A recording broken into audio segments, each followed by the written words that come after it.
Okay, now the fun stuff. So we're just gonna have some updates from around everyone to talk about the cool stuff that Flag and Torch Society is doing. We're gonna start off, Matt. If you can pull over so you don't get a ticket, I'm gonna give Matt a minute to pull over. Matt basically took our website that we had on Squarespace, and I don't I don't know what he did. He just decided to learn the code one day, and rebuilt the entire website. And it's awesome. Like he's just been, I think it's probably because his wife and kid are away while he's stuck in New York, and he actually has free time.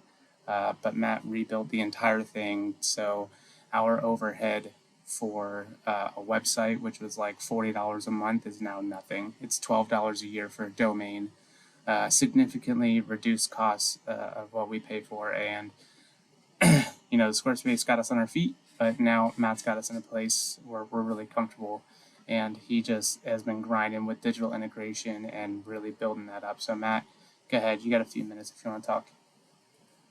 All right. Yeah, I'm really glad, really excited this new website came out. And so far, we've had really good experiences with it. I really haven't run into too many issues. I appreciate everyone who's been putting stuff in the comments on the Discord, letting me know of any issues that do arise.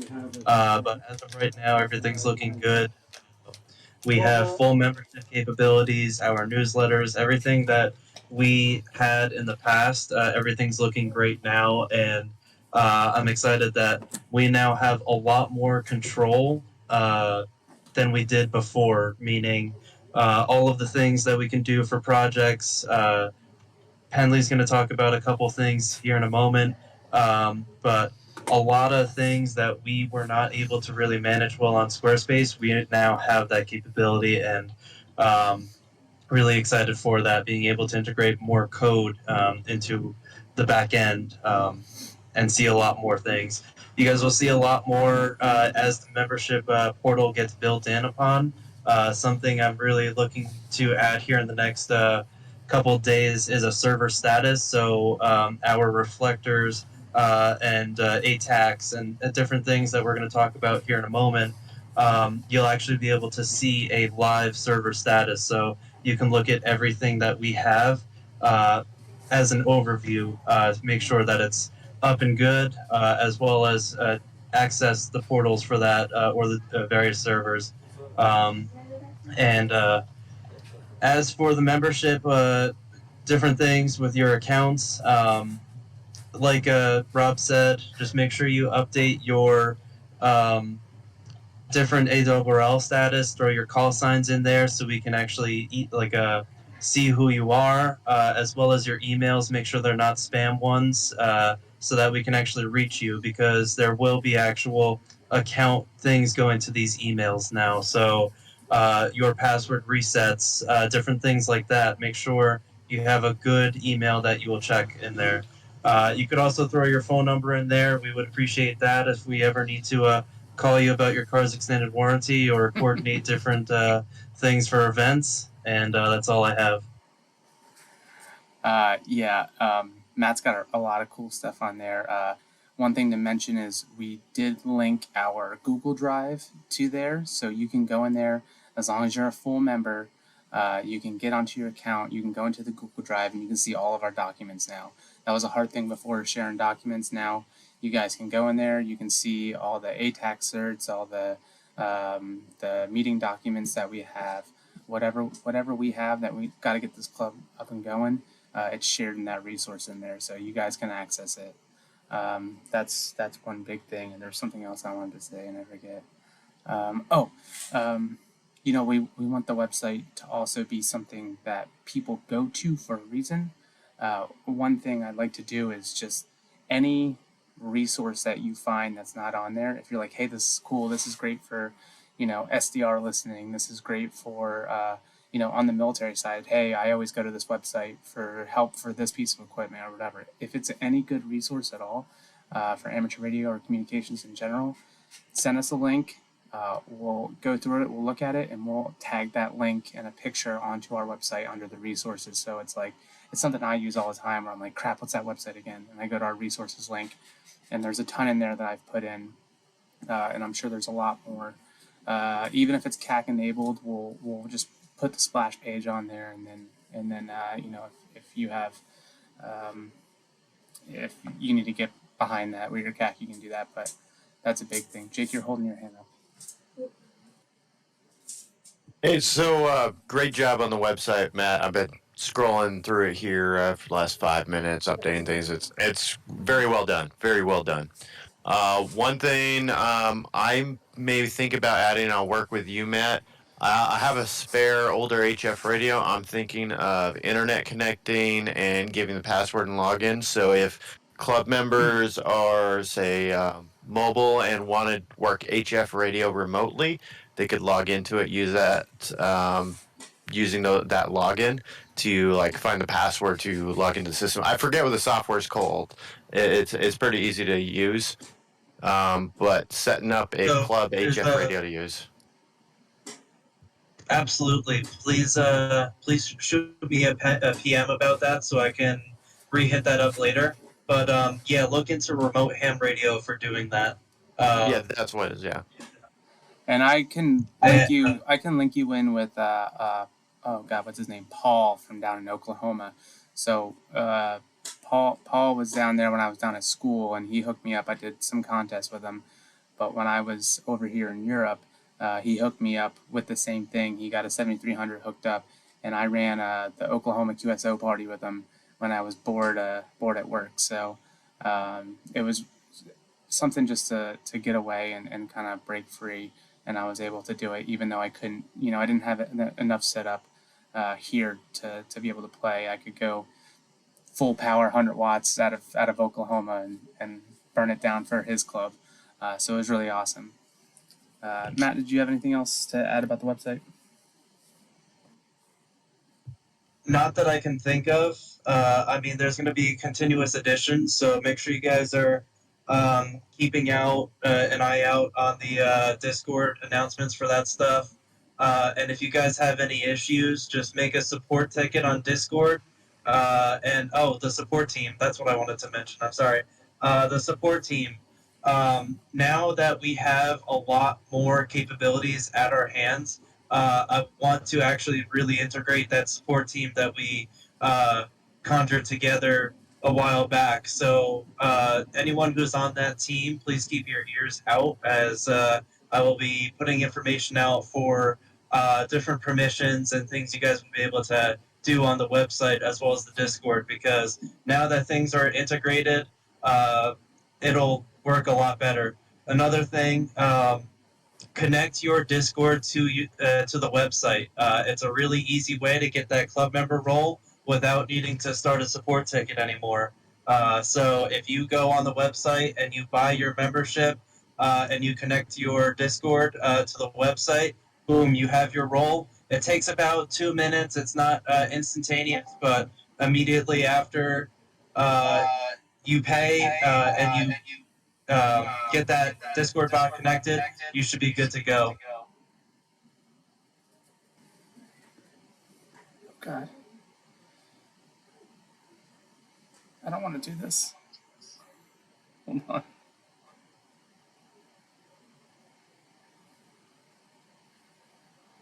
trying to read the comments. I know you guys are putting some stuff in here.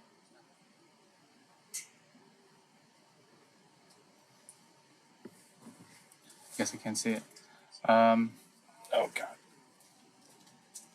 Sorry guys. I don't know how to close Discord on my phone.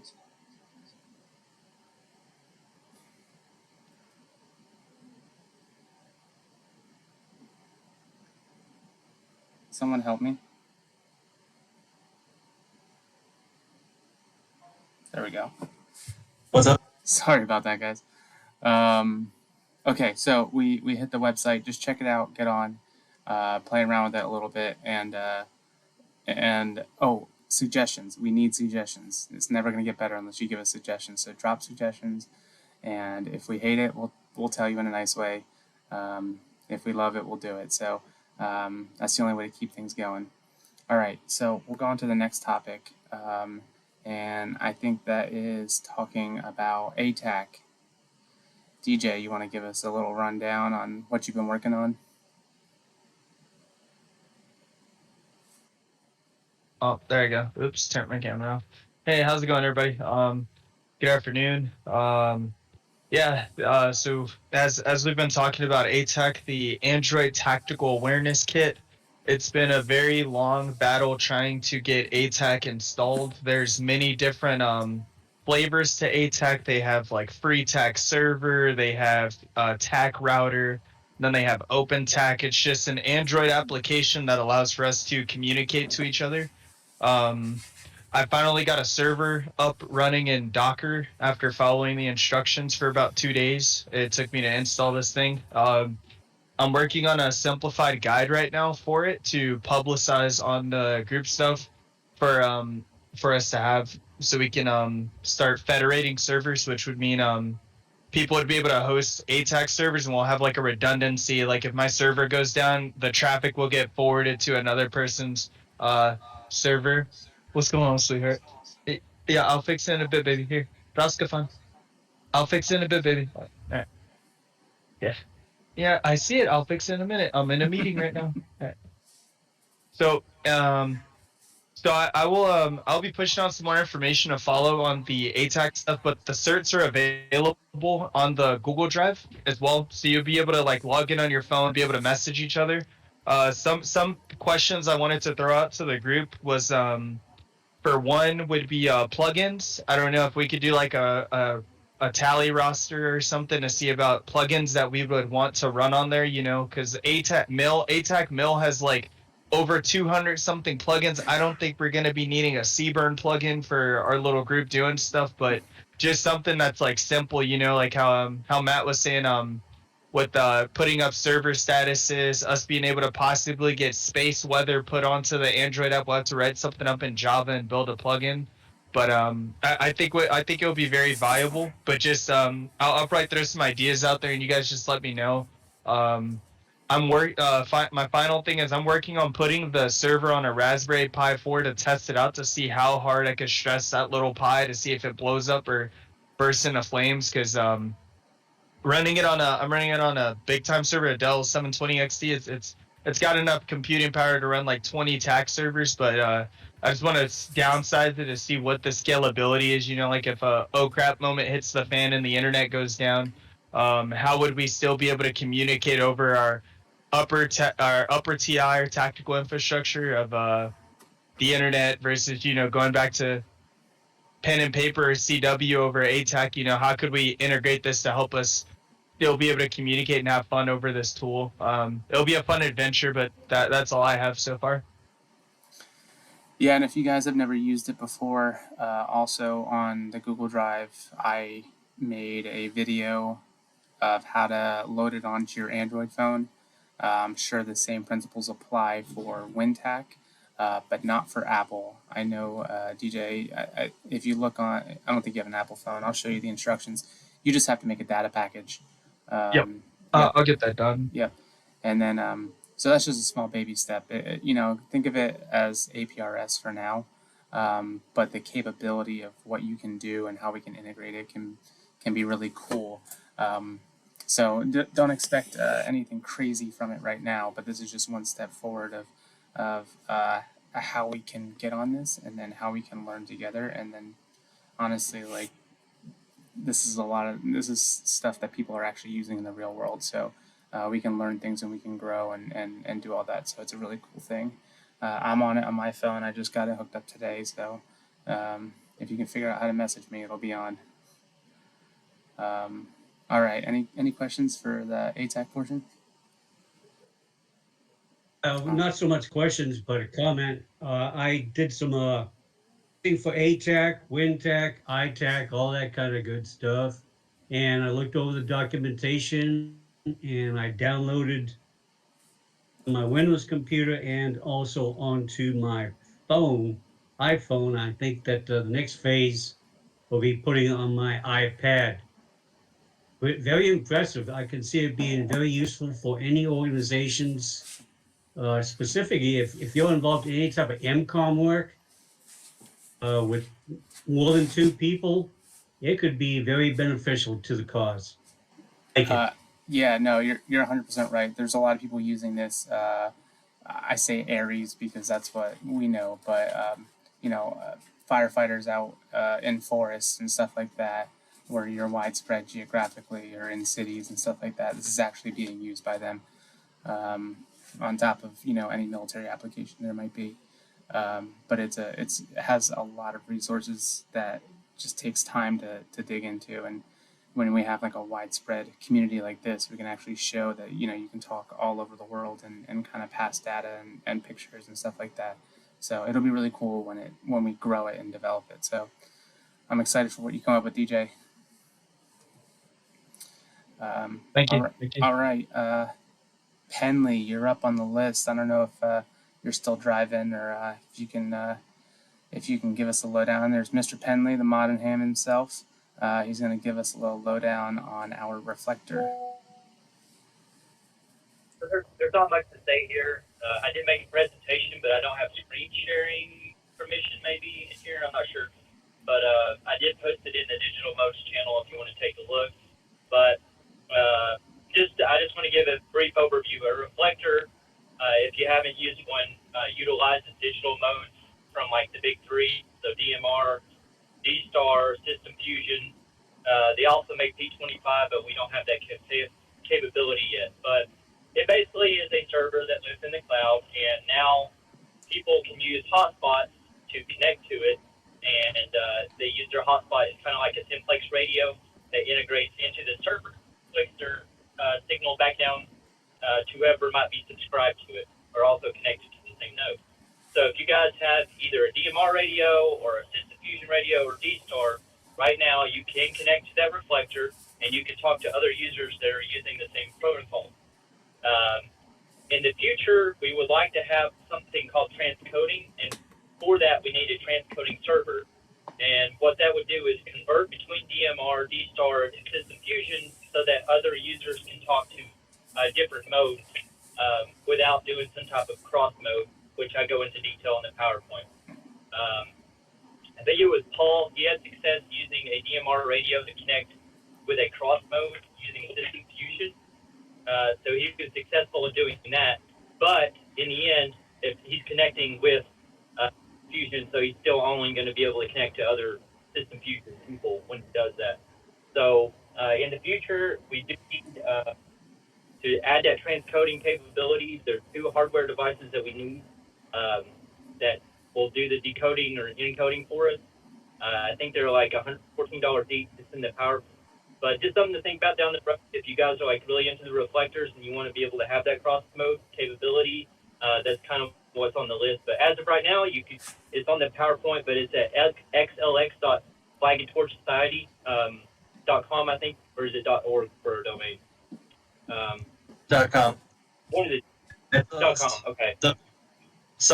Just to throw in, also the portal for this is also visible when you go to the website and you go to the members portal. You'll see on your right hand side a redirect to Penley's portal for this. Yeah, and you'll be able to see who's speaking at the time, who's connected to what module, and so right now that's what we have. You can connect to that. You can so we can use that as like a digital way to pass information if you have System Fusion, D-Star, or DMR. In the future capabilities, the transcoding, and I'm also looking at adding a P25. Someone requested a P25 reflector. I'm not going to make any transcoding in the future for P25 because I haven't seen much documentation on what would need to be done, but it's in the works. So that's pretty much what's going on with that. Yeah, that's awesome, Penley. What's the possibility of us linking rooms? If there's other rooms out there that are kind of doing the same thing. I know down at in the Augusta area, there's a CSRA net, and they have their own reflector. What's the possibility of us joining forces or joining rooms? It's a pretty good possibility. That's something I missed. It's on the PowerPoint. I usually keep those things to keep me on track because I'm all over the place. But right now, the new protocol or the new reflector, the new shiny toy is called XLX. So that's what we're using, and that's what a lot of people are going to be shifting into. but it has its own interlinking protocol, and I haven't really delved into it yet. But basically, anybody else running these XLX systems will be able to like link between each other. And I haven't looked to see what those guys are using, but if they're using the XLX, it wouldn't be much of a problem. But I foresee in the next year or two, basically all the reflectors are going to be switching to this because it natively supports the transcoding and different modules and interlinking and stuff like that. But I'll look into the group that you just said. If you don't mind, give me a message with the name of it, and I'll look them up and see how what we need to get started on that. Yeah, I think they're using TGIF right now. Okay. But it's beside the point. So, well, not really, but look around, guys. If you guys see different rooms that we can get linked into, so there's more people to talk to, and we can do it through ours. So we grow the knowledge of what we're building and what we're doing, and then it's not just Paul sitting by himself in his room talking to himself. So that means side eye. All right, awesome. Any other questions on the reflector? I think a lot of people might be pretty well versed with digital these days, or at least have tried out digital reflectors. I know I'll get on it as soon as I get home. Yeah, just make sure you update your hotspot. It's on the list on the PyStars or OpenSpots or whatever you use.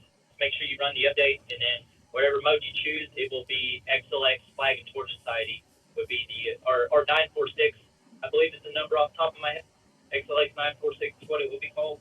But it's in the PowerPoint, and I think it's on the member portal as well. So what somebody said. Yeah, and if you guys aren't on digital yet and have your own hotspot, reach out to someone after this, because I'm sure almost everyone here has probably built one already, or enough people here have built one already. Yeah, he said he built 3.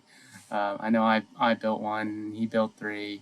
I'm sure someone else has before. It's really simple components and some software, and you can save yourself a lot of money from buying those big expensive ones. Yeah, okay, so we'll wrap it up with that. And then last thing, oh, you got one right there. Yep, it's one of those puppies. Next time, we'll come up with some good relevant events to look forward to for the next 2 months until our next meeting. I What know about that, the HF Skills Challenge? yeah, so we do have July X, the HF Skills Challenge coming up, and I'm sure if you guys haven't been on this page during one of those events, we are insanely active and talking to each other like every day, trying to figure stuff out. Unfortunately, I won't be a part of it because I'm traveling here in the next couple days, and all I have is a Zaiju 6100, so I don't think I'll make it back to you guys. But people on here will talk, and I'm sure Jared there is going to try and win it again, or whatever he's going to do. There was actually some confusion last year that this was in. I was out of town, but we will win regardless. Yeah. I really enjoy July X. It gives you unique things to challenge and try on, and it's really neat. I did send out in the last website, or in the last email. Let me pull that up. The last email does have August 4th is the U.S. Coast Guard birthday, and Kilo 1 Charlie Golf is running an event. If you guys don't get the emails, and go on the website, sign up for the newsletter, or become a member, and you're going to get all my annoying emails anyway. And just make sure they don't go to spam, because I put a lot of hard work into it. No, I just put pictures and links and stuff. But yeah, so that's, and Matt is going to post them all up on Facebook, and we'll promote them. And if you guys know of any of these events that are going on coming up, whether it's a battleship event, any military type, I know after our next meeting, so July, August, so September's our next meeting, we're going to have, like, what is it, Veterans Day, 9/11, every single memorial event, I don't know, like, people do tons of stuff. we'll reach out to them and find out who they are and kind of consolidate it, and we'll promote it from our platform and be like, hey, let's recognize the people that are out there sitting on a boat for 3 days, and like make contact with them. So it'd be awesome. And then send them our card and be like, hey, thank you for doing this, and keeping it going. So besides that, I'll open it up to the floor if anyone's got anything. Jake? So the POTA Club or the POTA Plaque event results are out for 2023, and we didn't even place top 3 because the first place club K4YTZ got 6,664 contacts. Okay. So great job on them. Thank you for everyone who participated in our plaque event this year. It was a great turnout. I think we had, and Cody can give us the exact number of QSOs we had, but I know we had over 1,000 QSOs as a club, and that was pretty awesome. But yeah, the results are out. We didn't place, but hey, maybe next year. But you know what, Jake? I'll give it to you on this one. That was our first coordinated event that we did as a club, and it was a rough start, but you set a really good foundation for like how we're gonna go about this in the future. So like, I thank you so much for that. And when I get back stateside, you guarantee that next one we got coming up, we're gonna blow it out of the water. So anyone wants to come to Kansas, by all means, we'll rip up some event. I know I'll get a Cody with a K. He'll come down from Missouri, and we're gonna do either field day or some POTA or something like that, and we'll get on the air. So we'll work together as a club and really get that out there. Yeah. Any other questions? Any other comments?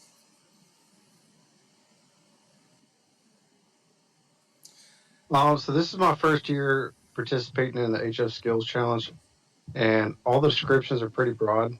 I've registered for it, and I just don't know what to expect. Should I expect to be running 24-hour ops? Because I've got a small 2-man crew. No. It's exactly what it says. It's a skills challenge. So they're going to give you a list of like 40 tasks, and like if you do them, it's the honor system. But it's like unique tasks that you wouldn't really do. I mean, I remember doing Matt. How long was our long wire antenna? It was what, 200 meters, 300. Yeah, it was like 500 feet long wire antenna that we had to make. Um, and it was cool because you got out there, you got to try it and try new things and make contacts, build an antenna from scratch. So start consolidating all that stuff and really learn. Are you doing the 150 or 160? We got a couple 150s. Okay, really learn that. And I mean, Cody Callahan and I, we learn that thing inside and out. And you're going to have to do weird things that you've never done before, trying to make 2G AL links on networks that you're not a part of, and breaking in and sending pictures and doing all this stuff. And it really just like pushes the bounds. So don't ever think it can't be done until you can prove that it can't be done. It's a really, really cool one, and it's at your own pace. So you do a couple hours, you take a break, but people will be on the net at all times. So I think they activate the Mars guys and maybe some CAP guys. So they'll be out there listening for you. So when you make it, but it gives you a chance to do like your testing, so know how to do like your internal Viswar testing on the radios and stuff like that. So you can say like, oh, this antenna is not good, and we thought it was good this whole time.